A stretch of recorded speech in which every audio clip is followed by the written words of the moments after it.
नमस्कार, बहुत स्वागत आपका अनादि टीवी पर। मैं हूं आपके साथ पारुल। खबरों की शुरुआत करेंगे बड़ी खबर के साथ। उत्तराखंड की कुछ खबरें आपको बता देते हैं, जिसमें देहरादून से पहली खबर, जहां सीएम धामी के कई कार्यक्रम हैं। आज धामी कैबिनेट की बैठक में शामिल होंगे। बैठक में कई प्रस्ताव पर चर्चा होगी। मुख्यमंत्री की अध्यक्षता में बैठक होनी है। सैन्य धाम शौर्य स्थल के संबंध में बैठक होगी।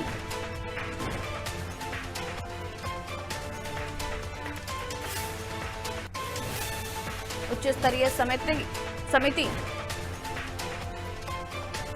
की बैठक होगी। राजधानी के सचिवालय में बैठक आहूत होगी।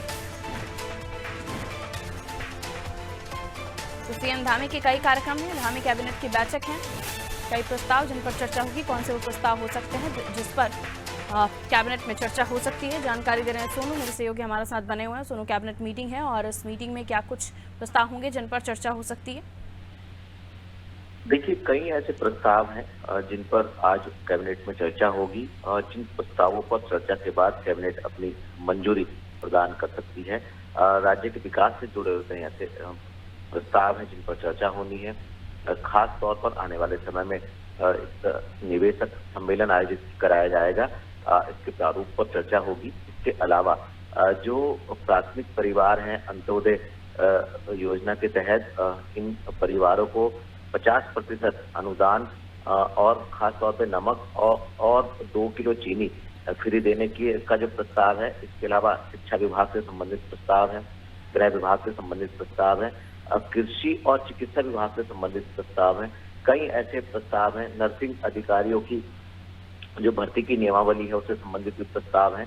तो जो कई ऐसी नियमावली जिनमें संशोधन के प्रस्ताव हैं, कई ऐसे मामले हैं जिन पर कैबिनेट में आज चर्चा की जाएगी और चर्चा के बाद कैबिनेट की मंजूरी प्रदान कर दी जाएगी। माना ही जा रहा है कि जो मुख्यमंत्री की अध्यक्षता में आज कैबिनेट की बैठक होने वाली है, इसमें कई ऐसे अहम प्रस्ताव हैं जिन पर चर्चा के बाद कैबिनेट की तरफ से हरी झंडी दे दी जाएगी और इन प्रस्तावों पर कैबिनेट अपनी मोहर लगा देगी। बिल्कुल, तो कुछ ऐसे अहम प्रस्ताव जिन पर कैबिनेट अपनी मोहर लगा देंगे और तमाम मुद्दे जिन पर इस प्रस्ताव में आएंगे और उन पर चर्चा होगी।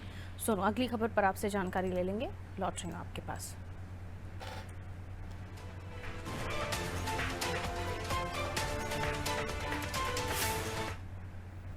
देहरादून से अगली बड़ी खबर, जहां उत्तराखंड कांग्रेस के नेताओं में नाराजगी सामने आई है। पीएल पुनिया ने पदाधिकारियों से वार्ता की। नेताओं की नाराजगी खत्म करने का प्रयास किया है। पार्टी हाईकमान को वार्ता की रिपोर्ट सौंपेंगे। उत्तराखंड के 3 दिवसीय दौरे पर पुनिया रहे थे। 3 दिवसीय दौरे पर है पुनिया, जहां कांग्रेस में नाराजगी भी उन्होंने महसूस की है। पार्टी हाईकमान को अब वो जो चर्चा हुई है उसकी रिपोर्ट सौंपने वाले हैं।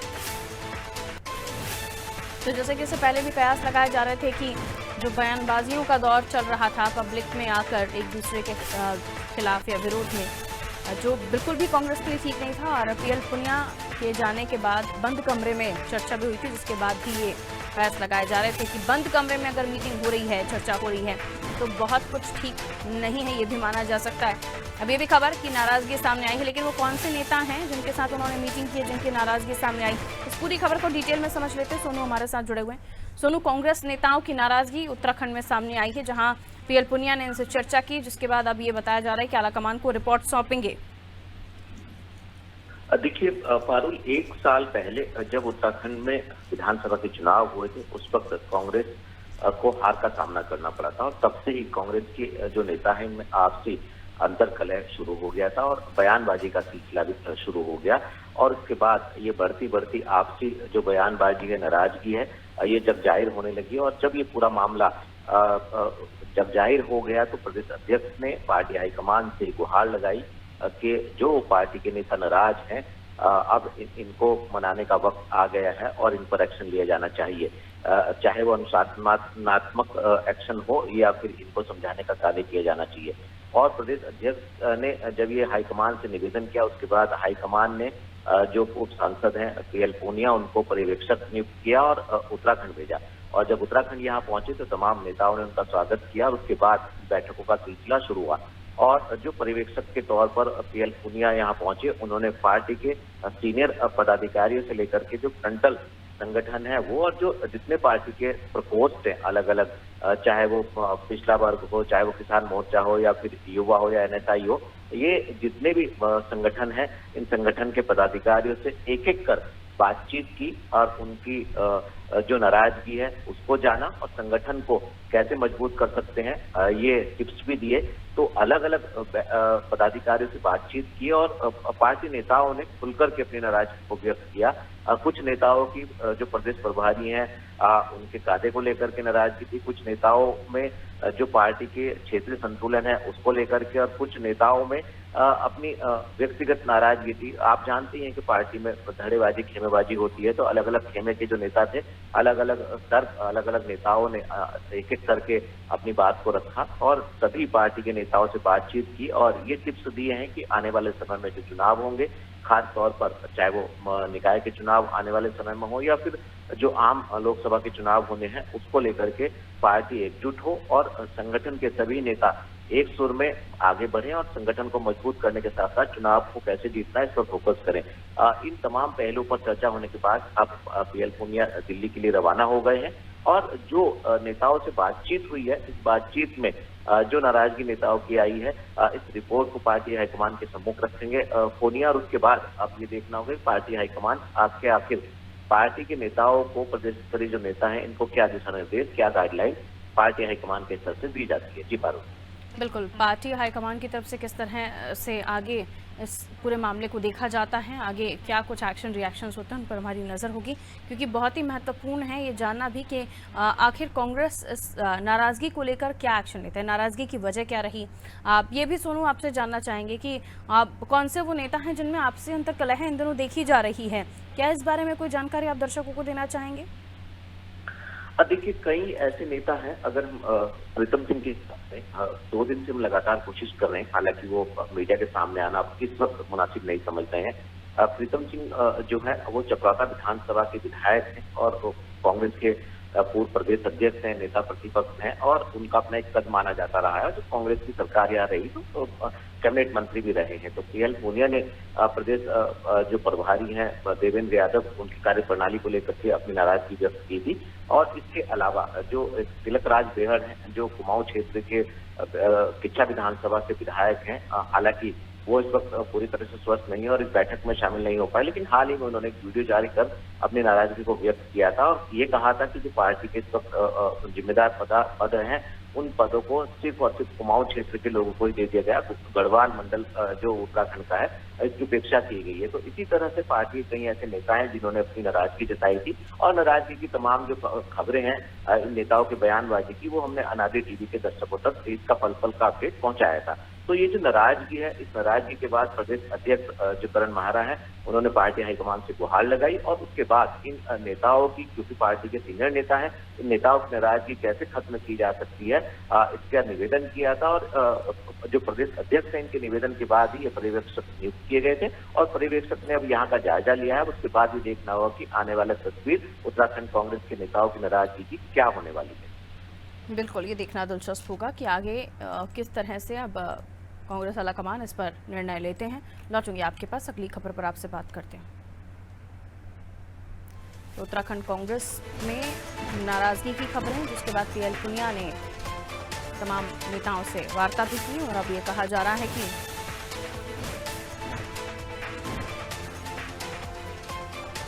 आलाकमान से चर्चा करेंगे, वार्ता को लेकर रिपोर्ट सौंपी जाएगी।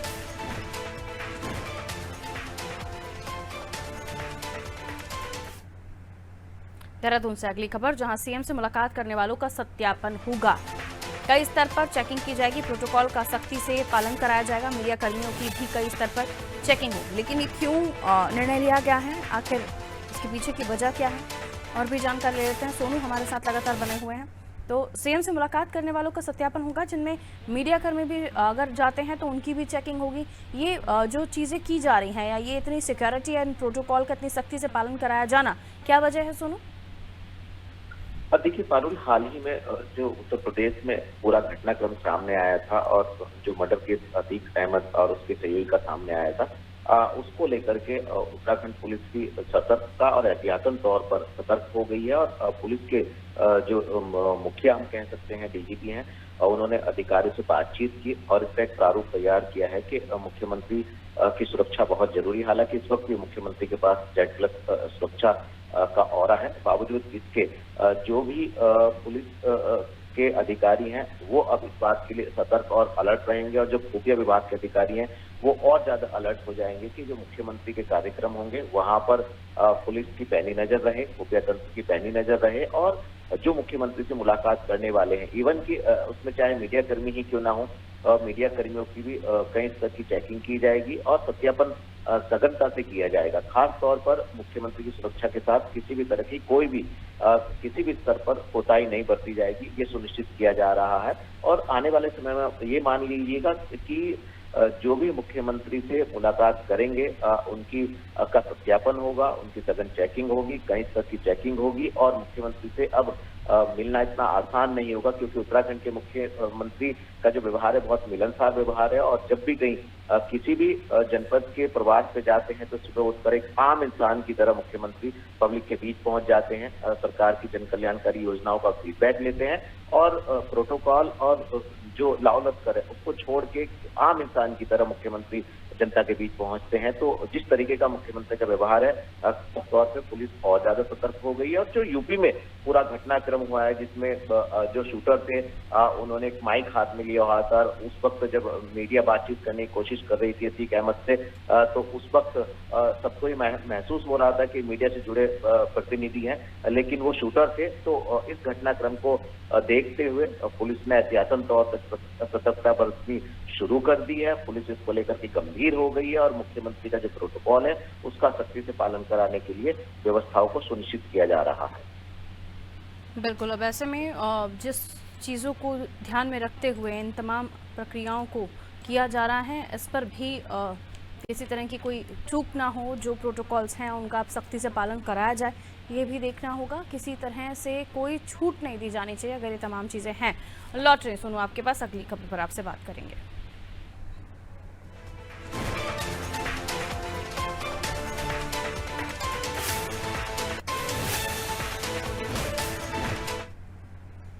अगली खबर देहरादून से, जहां उत्तराखंड वन विभाग में हाईकोर्ट के आदेश, उत्तराखंड वन विभाग को हाईकोर्ट का आदेश। विनोद कुमार सिंघल को सुप्रीम कोर्ट से राहत मिली है। नैनीताल हाईकोर्ट के फैसले पर रोक लगा दी गई है। मामले में शासन का रुख स्पष्ट होना बाकी है। तो विनोद कुमार सिंघल को सुप्रीम कोर्ट से राहत, नैनीताल हाईकोर्ट के फैसले पर रोक लगाई। मामले में शासन का रुख अभी स्पष्ट नहीं है। पूरे मामले को समझ लेते हैं। सोनू लगातार हमारे साथ बने हुए हैं। विनोद कुमार सिंघल को सुप्रीम कोर्ट से राहत मिल गई है। सोनू, पूरे मामले को विस्तार से समझाइए। देखिए पारुल, जो राजनेता होते हैं, राजनेताओं की कुर्सी की खींचतान और आपसी सियासत तो अक्सर आपने देखी होगी, और इससे संबंधित खबरें भी हमने अपने दर्शकों तक पहुंचाई है। लेकिन उत्तराखंड वन विभाग, जो कि वन विभाग इसलिए महत्वपूर्ण हम कह सकते हैं कि उत्तराखंड का जो भूभाग है करीबन 65 से 70% वन्य क्षेत्र है, और ऐसे में जो वन विभाग के मुखिया हैं, वन विभाग के अधिकारी हैं, वो आपसी खींचतान में उलझे हुए हैं। तो ऐसे में विकास कैसे आगे बढ़ पाएंगे, कैसे वन्य क्षेत्रों का हम संरक्षण कर पाएंगे, इसका अंदाजा लगाया जा सकता है। ये पूरा का पूरा जो मामला है ये 2 अधिकारियों से जुड़ा हुआ है, और शासन ने अभी इसमें पूरी तरह से स्पष्ट नहीं किया है। एक अधिकारी हैं जो पहले इस पद पर आसीन थे, पीसीसी चीफ के पद पर आसीन थे, और उसके बाद फिर इनका ट्रांसफर कर दिया गया दूसरे बोर्ड में, और उसके बाद फिर इन्होंने जो प्रशासनिक इकाई होती है IAS अधिकारियों की, वहां इन्होंने गुहार लगाई और कोर्ट का भी दरवाजा खटखटाया। और कोर्ट का दरवाजा खटखटाने के बाद फिर इनको राहत मिली, और जो मौजूदा वक्त में इस कुर्सी पर आसीन थे उनको इस कुर्सी से उतरना पड़ा, और इन्होंने इस कुर्सी की कमान संभाली। और जैसे ही जो विनोद कुमार सिंघल हैं जो इस कुर्सी पर बैठे हुए थे, उन्होंने फिर सुप्रीम कोर्ट का दरवाजा खटखटाया, और सुप्रीम कोर्ट ने फिलहाल इस पर राहत दे दी। तो ये जो 2 अधिकारियों की आपसी खींचतान है, कुर्सी की लड़ाई है, इस मामले में अब कहीं ना कहीं वन विभाग की फजीयत हो रही है, और शासन के जो उच्च अधिकारी हैं, जो सचिव स्तर के अधिकारी हैं, उनकी तरफ से स्थिति पूरी तरह से स्पष्ट नहीं हुई है। जब हाईकोर्ट ने भर्तरी के पक्ष में मामला सुनाया था और इस बात के निर्देश दिए थे कि भर्तरी को जो है किसी से चीफ की कमान सौंप दी जाए। विनोद कुमार सिंघल अब इस कुर्सी पर नहीं रहेंगे, तो उस लिहाज से उस वक्त शासन का भी रुख उस वक्त भी पूरी तरह से स्पष्ट नहीं था और यही वजह थी कि जब भर्तरी जो वहां पहुंचे चार्ज लेने के लिए, तो कई घंटों तक इंतजार करते रहे और अब चूंकि फिर विनोद कुमार सिंघल को एक कुर्सी मिल गई है, तो अब ये देखना होगा सुप्रीम कोर्ट में जो अगली सुनवाई होगी और जो IAS एसोसिएशन है खास तौर से उनकी तरफ से भर्तरी को किस तरीके का सपोर्ट किया जाएगा। तो ये जो दो अधिकारियों की कुर्सी की खींचतान है पद को लेकर के, अब देखना होगा कि आने वाले समय में कोर्ट में अगली सुनवाई में क्या इसका कोर्ट की तरफ से आदेश आते हैं और जो एसोसिएशन की तरफ भर्तरी ने रुख किया था उनकी तरफ से आखिर कितना सपोर्ट मिल पाएगा। बिल्कुल, तो अब ऐसे में देखना होगा कि आगे क्या कुछ रुख सामने आता है। लौट रहे सोनू आपके पास, अगली खबर पर आपसे चर्चा करेंगे।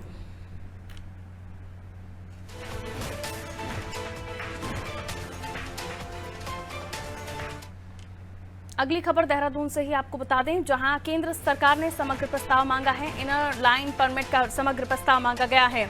नीति बनाने की कवायद में गृह विभाग जुट गया है। गृह विभाग ने जिलाधिकारियों से प्रस्ताव भेजने को कहा है, तो नीति बनाने की कवायद में गृह विभाग जुट गया है। समग्र प्रस्ताव इनर लाइन परमिट को लेकर मांगा गया है। क्या कुछ ये पूरी खबर है, जान लेते हैं। सोनू हमारे साथ जुड़े हुए। सोनू, इनर लाइन परमिट को लेकर समग्र प्रस्ताव मांगा गया है, क्या कुछ पूरी खबर? देखिए, कई ऐसे उत्तराखंड के जिले हैं जो अंतर्राष्ट्रीय सीमाओं से जुड़े हैं, चाइना से और नेपाल से जुड़े हैं और जो ग्रामीण क्षेत्र हैं, इन ग्रामीण क्षेत्रों में इनर लाइन परमिट की जरूरत होती है, खास तौर से रात्रि प्रवास के लिए, चाहे वो पर्यटक हों या फिर जो स्थानीय लोग हैं उनको भी घूमने के लिए जिलाधिकारी के स्तर से परमिशन की जरूरत होती है। और जो इनर लाइन परमिट है ये कई अलग अलग स्तर से केंद्र सरकार को भेजे गए थे। केंद्र सरकार ने समग्र प्रस्ताव जो है वो राज्य सरकार के स्तर से मांगा है और इसके बाद जो गृह विभाग है उसने सभी जो जिलों के जिलाधिकारी हैं उनको प्रस्ताव भेजने को कहा है। और कई ऐसे इलाके हैं, अगर हम पर्टिकुलरली क्षेत्रों की बात करें तो चमोली है, उत्तरकाशी है, पिथौरागढ़ है, जिनकी सीमा जो है वो चाइना से लगती हुई है। पिथौरागढ़ एक ऐसा जनपद है जिसका कुछ हिस्सा तो नेपाल से लगा और कुछ हिस्सा की जो सीमाएं हैं वो चाइना से जुड़ी हुई हैं। उधम सिंह नगर है, चंपावत है, ये नेपाल से जुड़े हुए हैं। तो जो सीमांत गांव हैं इन जनपदों के, जो सीमांत क्षेत्र हैं उनमें कैसे पर्यटन को बढ़ावा दिया जा सके, पर्यटन की गतिविधियां जो हैं वो कैसे और उनको बढ़ाया जा सके। राज्य सरकार भी मुख्यमंत्री के नाम से योजना पर्यटन की संचालित कर रही है और केंद्र सरकार भी बढ़ावा देना चाहती है। तो इसमें अभी तक ये दिक्कत सामने आ रही थी कि जो सीमांत क्षेत्र हैं इनमें इनर लाइन पर जो परमिट है वो उसका सरलीकरण कैसे किया जाए। तो इसको सरलीकरण किए जाने के उद्देश्य से ही सरकार भी ये चाहती है राज्य की केस में सरलीकरण किया जाए ताकि जो पर्यटकों की आवाजाही है वो उसको बढ़ावा दिया जा सके और केंद्र सरकार भी चाहती है। तो अब समग्र जब प्रस्ताव केंद्र सरकार को राज्य सरकार के स्तर से भेजा जाएगा तो आने वाले समय में इसका सरलीकरण हो सकेगा और स्थानीय लोगों को, जो बार बार सीमांत क्षेत्रों के स्थानीय लोगों को चहल पहल के लिए परमिट की जरूरत होती है वो परमिशन मिल जाएगी। और जो पर्यटक हैं, खास तौर से देश के साथ साथ जो विदेशी सैलानी भी यहाँ पहुंचते हैं सीमांत क्षेत्रों का दीदार करने के लिए, उनको भी जो परमिट दिए जाने हैं उसका सरलीकरण हो सकेगा। सुरक्षात्मक लिहाज से भी जो व्यवस्थाएं और बेहतर हो सकेगी। तो ये उम्मीद की जा रही है कि जब राज्य सरकार जो गृह विभाग के सहयोग से एक समग्र प्रस्ताव भेजेगी तो उसके बाद केंद्र सरकार मंथन करने के बाद निश्चित तौर पर इसमें सरलीकरण कर सकती है। बहुत शुक्रिया सोनू जानकारी देने के लिए। तो केंद्र सरकार ने समग्र प्रस्ताव मांगा है, इनर लाइन परमिट का समग्र प्रस्ताव मांगा गया है, जिसको लेकर सोनू हमें पूरी खबर को लेकर जानकारी दे रहे थे।